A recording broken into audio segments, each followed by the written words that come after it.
Hi மக்களே, நாங்கள் எங்கே இருக்கோம்னு பார்த்தா இப்போ தாஜ்மஹாலில் இருக்கோம். வாழ்க்கையிலேயே முன்னுக்கு வருவியா அப்படின்றவங்க மத்தியில் நாங்கள் அடித்தளத்துலேருந்து இப்போ எப்படி காஷ்மீரை போய் தொட்டு இந்தியாவிலேருந்து காஷ்மீரை தொட்டு வந்துட்டோமோ அந்த அளவுக்கு நாங்கள் முன்னேறி இருக்கோம். எனக்கு 2 பசங்க, 2 பேர் கல்யாணம் ஆயிடுச்சு. 2 பேருக்கும் 2 பேரன் 2 பேத்தி இருக்குது. எங்களுக்கு இதை விட சாதிக்கிறதுக்கு இனிமேல் வேறு எதுவுமே இல்லை. நாங்கள் உயர்ந்துட்டோம், இன்னும் மேலும் மேலும் உயர்வோம். பாய். இதுக்கு மேலே பேசுவோம். எங்கள் மாமியாருக்கு அழுகியே வருது போல இருக்கு. அதை அப்படியே சமாளிச்சுட்டாங்க. ஏன்னு தெரியல, இந்த மாதிரிலாம் அவங்க பேசவே மாட்டாங்க, திடீர்னு அப்படி பேசுகிறாங்க.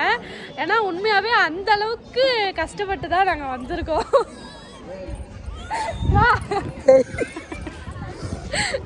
உண்மையாகவே ரொம்ப கஷ்டப்பட்டு தான் இந்த நிலைமைக்கு வந்தோம். நாங்கள் வீடு வாங்கும்போது கூட நம்மளாம் ஒரு வீடு வாங்குவோமா அப்படின்ற ஒரு இதெல்லாம் இருந்துச்சு.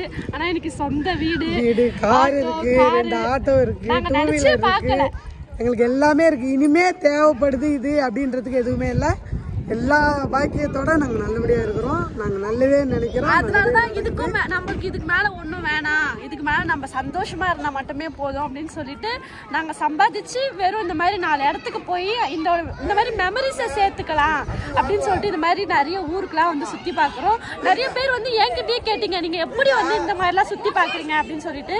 சம்பாதிச்சு சேர்த்து வச்சுக்கிட்டே இருக்கணும் அப்படின்றது மட்டும் எங்கள் எய்ம் கிடையவே கிடையாது.